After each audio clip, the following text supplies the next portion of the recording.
The Red Fern Grows by Wilson Rawls, Chapter 4. Day after day I flew to the store. Grandpa would shake his head. Then, on a Monday, as I entered the store, I sensed a change in him. He was in high spirits, talking and laughing with half a dozen farmers. Every time I caught his eye, he would smile and wink at me. I thought the farmers would never leave, but finally the store was empty.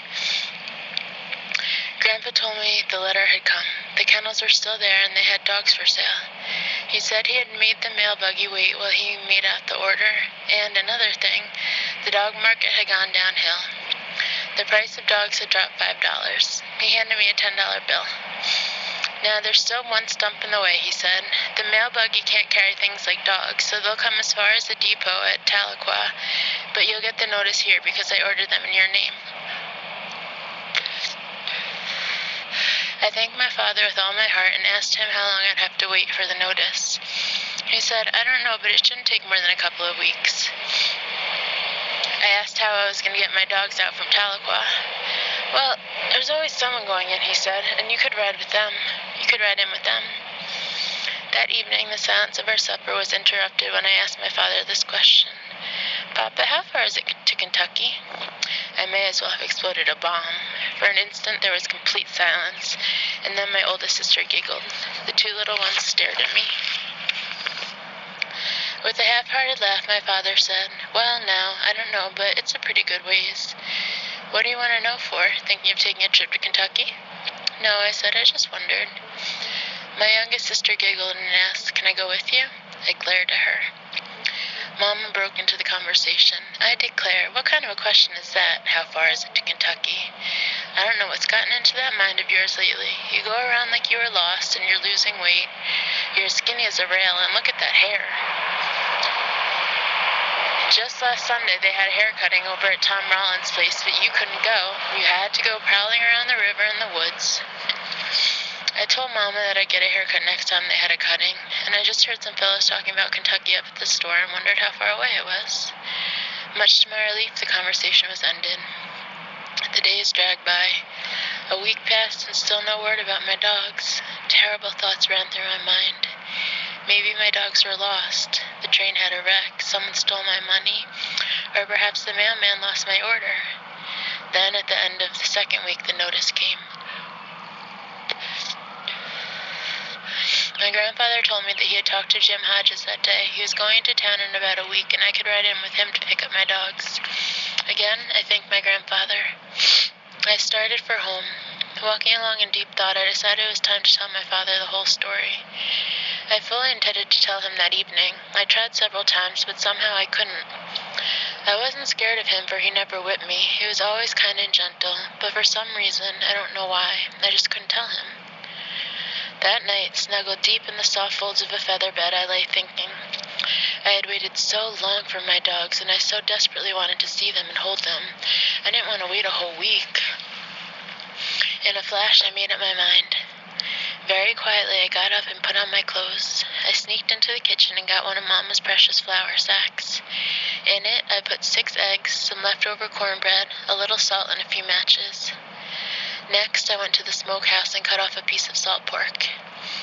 I stopped at the barn and picked up a gunny sack. I put the flour sack inside the gunny sack. This I rolled up and crammed lengthwise into the bib of my overalls. I was on my way. I was going after my dogs. Tahlequah was a small country town with a population of about 800. By the road, it was 32 miles away, but as the crow flies, it was only 20 miles. I went as the crow flies, straight through the hills. Although I had never been to town in my life, I knew what direction to take. Tahlequah and the railroad lay on the other side of the river from our place. I had the Frisco Railroad on my right and the Illinois River on my left. Not far from where the railroad crossed the river lay the town of Tahlequah. I knew if I bore to the right, I would find the railroad, and if I bore to the left, I had the river to guide me. Sometime that night, I crossed the river on a riffle somewhere in the Dripping Springs country. Coming out of the river bottoms, I scattered up a long hogback ridge and broke out on top in the flats. In a mile-eating trot, I moved along. I had the wind of a deer, the muscles of a country boy, a heart full of dog love, and a strong determination. I wasn't scared of the darkness or the mountains, for I was raised in those mountains. On and on, mile after mile, I moved along. I saw faint gray streaks appear in the east. I knew daylight was close. My bare feet were getting sore from the flint rocks and sawbriars. I stopped beside a mountain stream, soaked my feet in the cool water, rested for a spell, and then started on. After leaving the mountain stream, my pace was much slower. The muscles of my legs were getting stiff. Feeling the pains of hunger gnawing at my stomach, I decided I would stop and eat at the next stream I found. Then I remembered I had forgotten to include a can at which to boil my eggs. I stopped and built a small fire. Cutting off a nice thick slab of salt pork, I roasted it, and with a piece of cold cornbread made a sandwich. Putting out my fire, I was on my way again. I ate as I trotted along. I felt much better. I came into Tahlequah from the northeast. At the outskirts of town, I hid my flour sack and provisions, keeping the gunny sack. I walked into town. I was scared of Tahlequah and the people. I had never seen such a big town and so many people. There was store after store, some of them 2 stories high. The wagon yard had wagons on top of wagons, teams, buggies, and horses. 2 young ladies about my age stopped, stared at me, and then giggled. My blood boiled, but I could understand. After all, I had 3 sisters, and they were giggling all the time, too. I went on. I saw a big man coming up the street. The bright, shiny star on his vest looked as big as a bucket. I saw the long black gun at his side, and I froze in my tracks. I'd heard of sheriffs and marshals, but had never seen one. Stories repeated about them in the mountains told how fast they were with a gun and how many men they had killed. The closer he came, the more frightened I got. I knew it was the end for me. I could just see him aiming his big black gun and shooting me between the eyes. It seemed like a miracle that he passed by, hardly glancing at me. Breathing a sigh, I walked on, seeing the wonders of the world. Passing a large store window, I stopped and stared. There, in the window, was the most wonderful sight I'd ever seen. Everything under the sun, overalls, jackets, bolts of beautiful cloth, new harnesses, collars, bridles, and then my eyes did pop open. There were several guns, and one of them had 2 barrels. I couldn't believe it, 2 barrels. I had seen several guns, but never one with 2 barrels. Then I saw something else. The sun was just right, and the plate glass was a perfect mirror. I saw the full reflection of myself for the first time in my life. I could see that I did look a little odd. My straw-colored hair was long and shaggy, and was bushed out like a corn tassel that had been hit by a wind. I tried to smooth it down with my hands. This helped some, but not much. What it needed was a good combing, and I had no comb. My overalls were patched and faded, but they were clean. My shirt had pulled out. I tucked it back in. I took one look at my bare feet and winced. They were as brown as dead sycamore leaves. The spiderweb pattern of raw red scratches looked odd in the saddle brown skin. I thought, well, I won't have to pick any more blackberries, and the scratches will soon go away.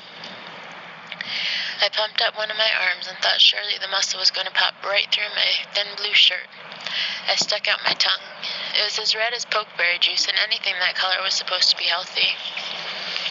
After making a few faces at myself, I put my thumbs in my ears and was making mule ears when 2 old women came by. They stopped and stared at me. I stared back. As they turned to go on their way, I heard one of them say something to the other. The words were hard to catch, but I did hear one word, wild. I couldn't help grinning. They sounded just like Mama. As I turned to leave, my eyes again fell on the overalls and the bolts of cloth. I thought of my mother, father, and sisters. Here was an opportunity to make amends for leaving home without telling anyone. I entered the store. I bought a pair of overalls for Papa. After telling the storekeeper how big my mother and sisters were, I bought several yards of cloth. I also bought a large sack of candy. Glancing down at my bare feet, the storekeeper said, I have some good shoes. I told him I didn't need any shoes. He asked if that would be all. I nodded. He added up the bill. I handed him my $10. He gave me my change. After wrapping up the bundles, he helped me put them in my sack. Lifting it to my shoulder, I turned and left the store. Out on the street, I picked out a friendly-looking old man and asked him where the depot was. He told me to go down to the last street and turn right, go as far as I could, and I couldn't miss it. I thanked him and started on my way. Leaving the main part of town, I started up a long street through the residential section. I had never seen so many beautiful houses, and they were all different colors. The lawns were neat and clean and looked like green carpets. I saw a man pushing some kind of a mowing machine. I stopped to watch the whirling blades. He gawked at me. I hurried on. I heard a lot of shouting and laughing ahead of me. Not wanting to miss anything, I walked a little faster. I saw what was making the noise. More kids than I'd ever seen were playing around a big red brick building. I thought some rich man lived there and was giving a party for his children. Walking up to the edge of the playground, I stopped to watch. The boys and girls were about my age and were as thick as flies around a sorghum mill. They were milling, running, and jumping. Teeter-totters and swings were loaded down with them. Everyone was laughing and having a big time. Out against the building, a large blue pipe ran up on an angle from the ground. A few feet from the top, there was a bend in it. The pipe seemed to go into the building. Boys were crawling into its dark mouth. I counted 9 of them. One boy stood about 6 feet from the opening with a stick in his hand. Staring goggle-eyed, trying to figure out what they were doing, I got a surprise. Out of the hollow pipe spurted a boy. He sailed through the air and lit on his feet. The boy with the stick marked the ground where he landed. All 9 of them came shooting out, one behind the other. As each boy landed, a new mark was scratched.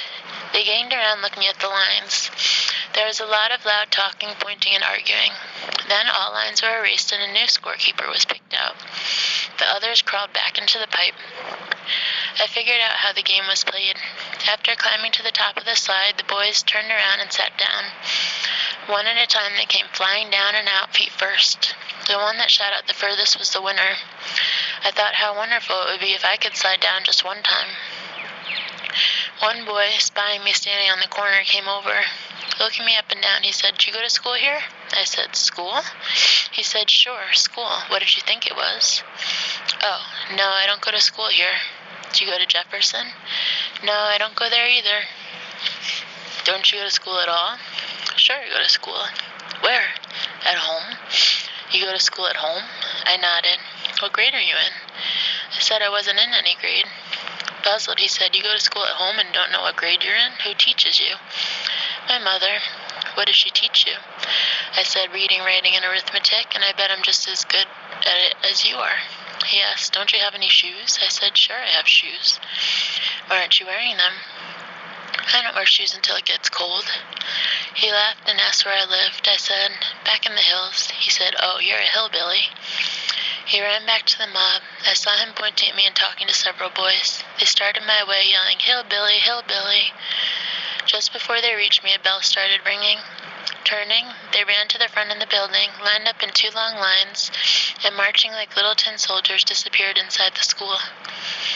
The playground was silent. I was all alone and felt lonely and sad. I heard a noise on my right. I didn't have to turn around to recognize what it was. Someone was using a hoe. I'd know that sound if I heard it on a dark night. It was a little old white-headed woman working in a flower bed. Looking again at the long blue pipe, I thought, there's no one around. Maybe I could have one slide anyway. I eased over and looked up into the dark hollow. It looked scary, but I thought of all the other boys I had seen crawl into it. I could see the last mark on the ground and thought, I bet I can beat that. Laying my sack down, I started climbing up. The farther I went, the darker and more scary it got. Just as I reached the top, my feet slipped. Down I sailed. All the way down, I tried to grab onto something, but there was nothing to grab.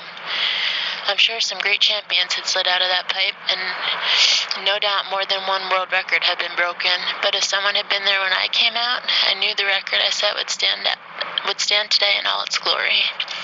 I came out just like I went in, feet first and belly down. My legs are spread out like a bean shooter stalk. Arms filling the air, I zoomed up, out and up. I seemed to hang suspended in air at the peak of my climb. I could see the hard-packed ground far below. As I started down, I shut my eyes and gritted my teeth. This didn't seem to help. With a splattering sound, I landed. I felt the air whoosh out between my teeth. I tried to scream, but had no wind left to make a sound. After bouncing a couple of times, I finally settled down to earth. I lay spread-eagled for a few seconds and then slowly got to my knees. Hearing loud laughter, I looked around. It was a little old lady with the hoe in her hand. She hollered and asked how I liked it. Without answering, I grabbed up my gunny sack and left. Far up the street, I looked back. The little old lady was sitting down, rocking with laughter. I couldn't understand these town people. They weren't staring at a fellow, they were laughing at him.